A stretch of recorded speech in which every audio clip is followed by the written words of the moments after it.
when Barron Trump walked into a high-end restaurant in Los Angeles. He had no idea his MAGA hat would spark a public showdown.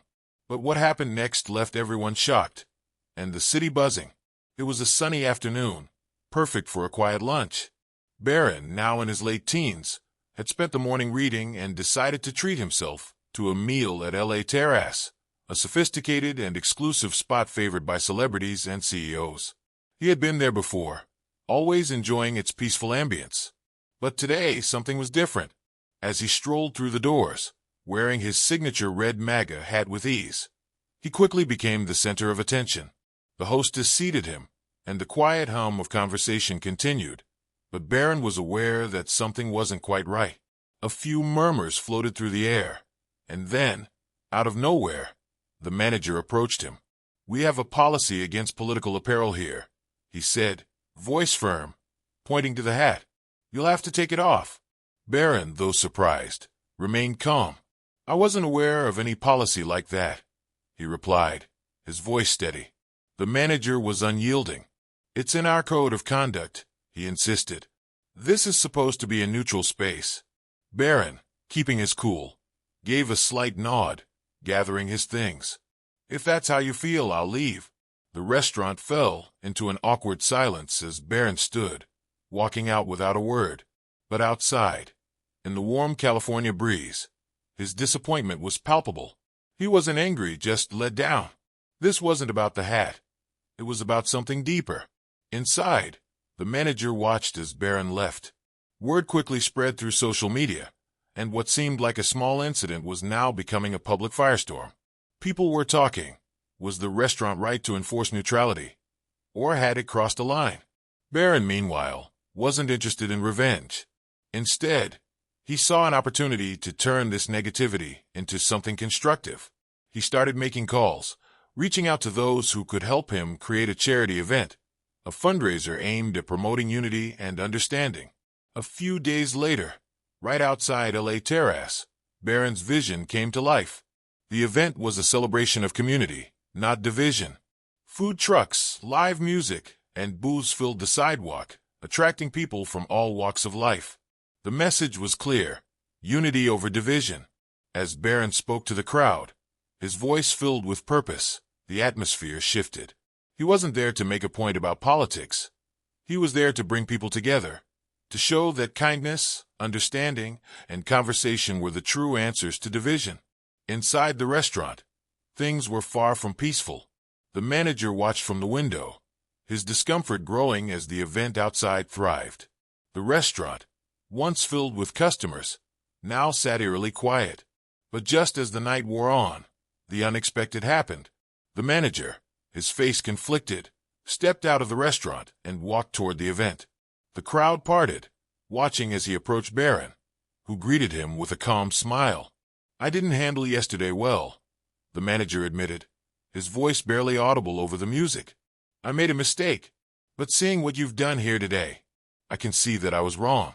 Barron nodded, his expression understanding. "It takes courage to admit when you're wrong," he replied. The manager, humbled by the day's events, offered his support. "I'd like to help. I can't undo what happened, but I want to contribute to what you're doing here."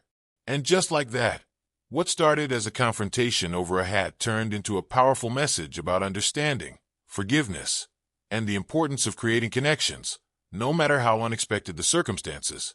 Barron considered this for a moment before responding, his gaze steady as he looked at the manager. "I appreciate that," he said, his voice calm but resolute. "It's easy to get caught up in defending our positions and focusing on who's right or wrong. But that's not what this event is about. It's about finding common ground, about coming together in ways that transcend politics or personal beliefs. If you're truly willing to support that vision, then maybe there's a way we can work together to keep this momentum going." The manager nodded slowly, his face softening, clearly moved by Barron's words. He had expected anger or resentment from Barron, but instead, he was met with understanding and maturity that he hadn't anticipated. "I think I understand now," the manager said, his tone genuinely apologetic. "You've shown me that sometimes the way forward isn't about digging our heels in, but about reaching out and embracing what unites us." With a deep breath, Barron smiled and extended his hand once more. It's never too late to make a change. We all make mistakes. What matters is how we learn from them, and what we do after. The manager shook his hand, a silent agreement passing between them. As they stood there, surrounded by the laughter, music, and warmth of the crowd, it became clear to both of them that this wasn't just about a hat or a misunderstanding. It was about creating a ripple of positivity that could spread far beyond that one moment. The manager's eyes shifted back to the event, now in full swing. He could hear the cheers, see the faces lit up with hope and connection. Maybe, just maybe, there was room for all of them in this vision, a space where everyone could sit down together and break bread, despite their differences. I'll talk to the team, the manager said, his voice filled with determination. Let's find a way to contribute, to make this something bigger than all of us. As the evening drew to a close, the impact of the day's events was undeniable. Social media buzzed with photos of the fundraiser, and the message of unity began to spread like wildfire. Barron had taken a moment that could have turned bitter into something beautiful. In the days that followed, the LA Terrace manager's phone began to ring, not with complaints, but with offers of support. Sponsors who wanted to contribute to future community events, diners who wanted to show their solidarity. The restaurant, once a symbol of exclusivity, was now becoming known for its efforts to bridge divides, to encourage understanding, and to foster dialogue. Barron, for his part, continued to receive messages from people thanking him for his leadership and for turning an ugly moment into a catalyst for change. He knew the journey ahead wouldn't be without challenges, but he was ready for them. The conversation had begun, and the walls that once separated them were slowly starting to come down. In the end, it wasn't about who won or lost. It was about how, in the most unexpected of circumstances, a single decision, a single act of understanding, had the power to spark something much larger than any individual, something that could, if nurtured, bring people together in a way that healed more than just one disagreement. It was a lesson in humility, in patience, and in the power of unity. And in that quiet park, surrounded by the bustle of Los Angeles, Barron Trump had become an unexpected example of how one person's grace can ripple out, turning tension into transformation. As the days passed, the ripple effect from the fundraiser continued to spread throughout the community, far beyond what Barron had initially imagined. The LA Terrace, now fully embraced by its patrons, saw a noticeable shift in its reputation. What had once been a place frequented by the city's elite, catering primarily to those who could afford its lavish prices and exclusive atmosphere, was transforming into a more inclusive space. It wasn't just about the food anymore, though the restaurant's culinary offerings remained exceptional. It was about something deeper, the sense of belonging that was beginning to permeate the air, creating a community atmosphere that resonated with everyone who stepped inside. Barron noticed the change during his frequent visits to the restaurant in the days following the event. The once stuffy environment was now punctuated by laughter and friendly conversation. He witnessed patrons, some of whom had never crossed paths before, sharing meals together and discussing topics that transcended the usual talk of business deals and celebrity sightings. There was an unspoken understanding among them, recognition that the world didn't have to be divided into factions, whether based on social class, political beliefs, or economic status. What was most striking was the natural way in which people of all backgrounds came together, their differences dissolved in the warmth of shared experience. The manager, too, found himself reevaluating his role in the restaurant. What started as a mission to maintain the reputation of the restaurant had now become something much bigger. He had watched Barron, whose name had become synonymous with dignity and understanding in the wake of the event, effortlessly slip into the role of a peacemaker. The manager realized that his initial instincts had been driven by fear. Fear of upsetting the status quo, fear of risking his job, and fear of losing the respect of the community he had spent years cultivating. But Barron had shown him that sometimes, challenging the status quo and standing up for what was right could bring about even greater rewards. The once rigid boundaries that had separated him from other members of the community began to dissolve, replaced with a growing sense of connection and possibility. Barron, for his part, knew that his work wasn't over. While the fundraiser had been an undeniable success, it was only the beginning of a much larger journey. The conversation about unity and understanding had sparked a fire, but it was up to him to ensure that it didn't fizzle out. He began to take action, reaching out to other community leaders, business owners, and even local influencers to continue the dialogue. His goal was to turn the momentum into something sustainable, an ongoing effort to break down the walls of division that had come to define the social and political landscape of the city. Barron had always been a quiet observer, someone who preferred to stay in the background, but now he found himself thrust into the spotlight as a symbol of hope and change. But with this new position came new challenges. The attention was both a blessing and a burden. Barron found himself fielding calls from news outlets, political pundits, and public figures who were eager to hear his thoughts on the event and its implications. Some praised him for his leadership, while others criticized him, questioning his motives and his ability to effect real change. He learned quickly that public opinion could be fickle, and that there would always be those who sought to undermine his efforts. But Barron remained steadfast in his resolve. He had never been one to shy away from a challenge, and this was no different. He continued to speak out, using his platform to promote kindness, dialogue, and mutual respect. As the weeks turned into months, the initial spark of the fundraiser grew into a movement. Barron partnered with local organizations, schools, and community groups to create spaces for open discussion and collaboration. These events, which ranged from casual meetups to more structured town halls, encouraged people to come together and share their thoughts, ideas, and concerns. It wasn't about agreeing on everything. It was about listening, learning, and finding common ground. Barron emphasized that the goal wasn't to erase differences but to celebrate them, to recognize that diversity was a strength, not a weakness. One of the most significant initiatives that Barron championed was a mentorship program aimed at helping young people develop the skills necessary to become active, empathetic leaders. He understood that true change would only come when future generations were equipped to continue the work he had started. The program paired young people with mentors from various walks of life, including educators, business leaders, and community activists. The goal was to create a network of individuals who could support one another and build relationships that would last a lifetime. The mentorship program quickly gained traction, with dozens of young people signing up to participate. The success of Barron's efforts was not without its obstacles. There were those who resisted change, who felt threatened by the shift in power dynamics or the challenge to their entrenched beliefs. Some saw Barron's efforts as naive, believing that true change could only come through forceful action or political maneuvering. Others simply didn't understand the need for unity, clinging to their own ideologies as a form of identity. But Barron remained unfazed. He understood that changing hearts and minds was a slow and sometimes frustrating process. He focused on the people who were willing to listen, on those who believed in the possibility of a better future. He knew that for every person who resisted, there were 10 more who were eager to embrace the message of hope and inclusivity. Barron's influence began to spread beyond the local community.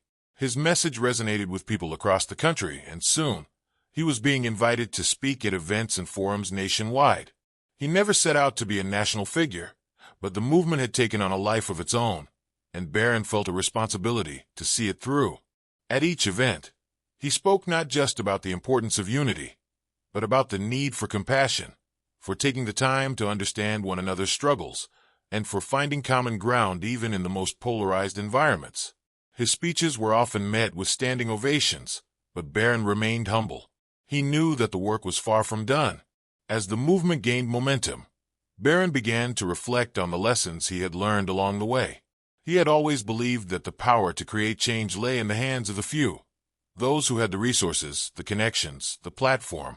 But through his own experiences, he had come to realize that real power lay in the hands of the many.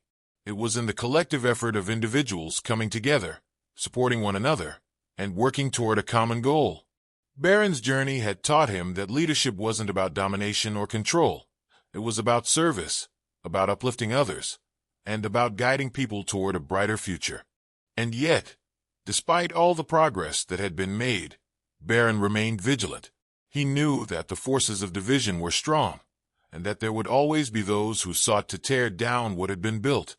But he was no longer afraid. He had witnessed firsthand the power of unity, the way that a single act of kindness, a single decision to reach out, could have a transformative effect. The walls that once separated him from others had come down, and in their place stood a network of individuals united in their desire to make the world a better place.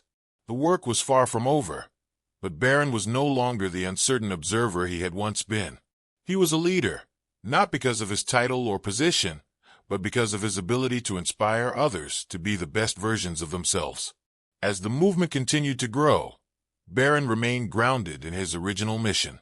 It wasn't about fame or recognition. It was about creating a legacy of kindness, compassion, and understanding. He had seen how easy it was to be swept up in the chaos of the world, to fall into the trap of anger and division. But he had also seen the other side, the beauty of people coming together, working through their differences, and finding common ground. And that, he knew, was the true power of unity. In the end, the movement was not just about changing the world. It was about changing hearts and minds, one person at a time. The momentum from Barron's initial push for unity and compassion began to ripple outward in ways that no one could have predicted.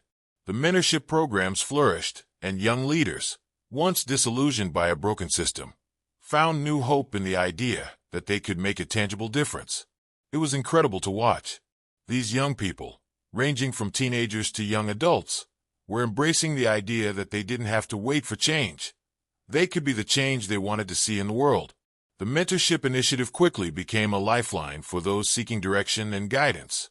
As the months turned into a year, Barron found himself in a whirlwind of activity. He'd never imagined that his efforts could snowball into something of this scale, but the movement had sparked a fire in so many people, igniting their desire to be part of something greater than themselves. The event at LA Terrace was no longer just a singular moment of impact. It had become the catalyst for an entire community redefining its values.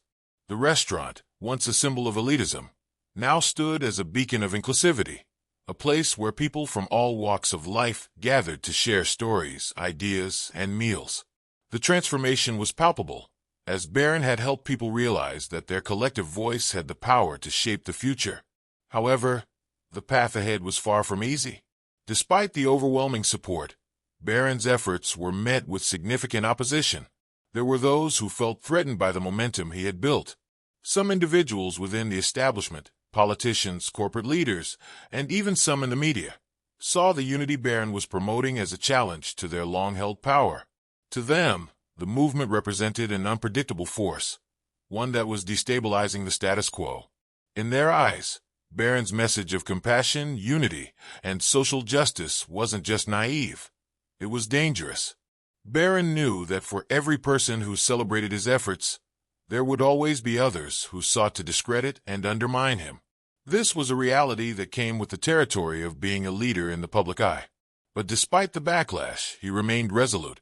He had seen firsthand how powerful collective action could be, how it could bring people together to solve problems that seemed insurmountable.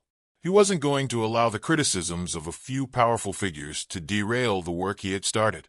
The movement was too important. One of the most vocal critics of Barron's growing influence was a former business partner from the early days of Barron's entrepreneurial career.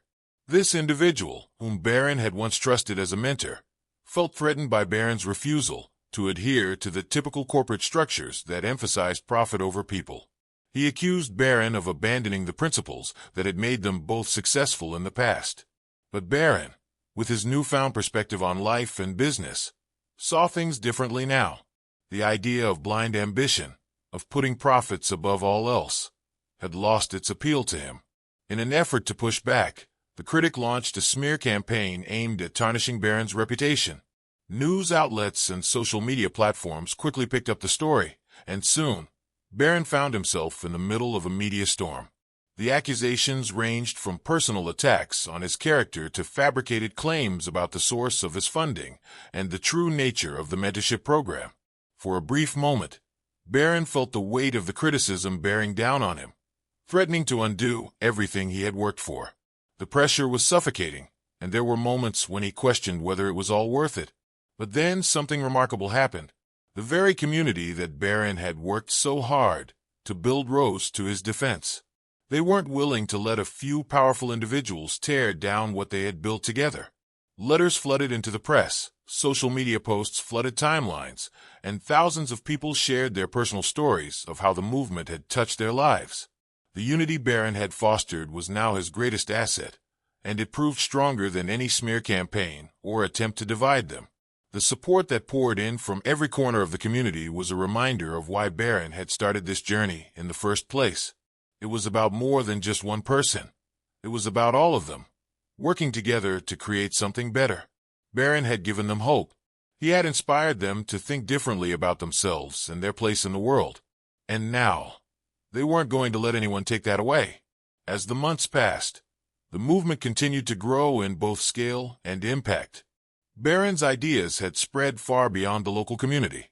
Businesses, schools, and nonprofits all over the country began to adopt the principles he had championed, principles rooted in kindness, understanding, and respect for diversity. Local governments reached out to Barron, seeking his advice on how to bring these values into their policies and systems.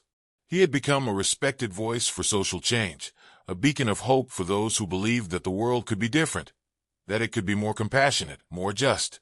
But even as Barron basked in the success of the movement, he remained humble. He was no longer the young man who had stepped into the restaurant all those months ago, filled with uncertainty about his place in the world. He had grown. His heart had opened in ways he couldn't have imagined, and his understanding of leadership had evolved. He realized that true leadership wasn't about authority or control. It was about service. It was about guiding others, empowering them to become the best versions of themselves. It was about listening, understanding, and being willing to learn from those around him. The work was far from over. There were still countless challenges to overcome, countless obstacles to face. But Barron was no longer daunted by them. He knew that change wasn't something that happened overnight. It was a process, one that required patience, resilience, and unwavering commitment. And that was what he had, unwavering commitment to the cause, to the people who believed in it, and to the world he was trying to create. The challenges that came next weren't just external. Barron began to realize that, at times, the hardest battles were the ones fought within himself. There were days when doubt crept in, when the pressure of maintaining such a large-scale movement threatened to overwhelm him. But on those days, Barron would take a step back and remember why he had started this journey. He would remember the faces of the people he had helped, the lives he had touched, and the communities that were coming together in ways they had never done before. Those moments of reflection became his anchor, grounding him when the storms of doubt threatened to blow him off course. In the final years of the movement's expansion, Barron focused on creating a sustainable model. He knew that his personal involvement couldn't be the only force driving change. It had to be something that could outlast him, something that could continue long after he was gone. The organization that had sprung from his vision was built to be self-sustaining, with leadership at every level empowered to continue the work. Barron's role shifted from that of a hands-on leader to a guiding figure, someone who provided mentorship and support to the next generation of leaders. The impact of Barron's movement was felt for generations to come. The lessons of compassion, empathy, and collaboration became ingrained in the fabric of society. People began to view one another not as enemies to be defeated, but as fellow human beings, deserving of respect and dignity. Barron had created a culture of unity, and that culture would continue to shape the future, long after the last of his speeches were delivered. As he looked back on his journey, Barron couldn't help but feel a profound sense of fulfillment. He had given everything to this cause, and in return, the world had given him something even greater, a sense of purpose, a sense of connection, and a deeper understanding of what it meant to be human. The work had never been about him. It had always been about everyone else. And in the end, Barron had learned the most valuable lesson of all, that true greatness lies not in what we achieve for ourselves, but in what we do for others.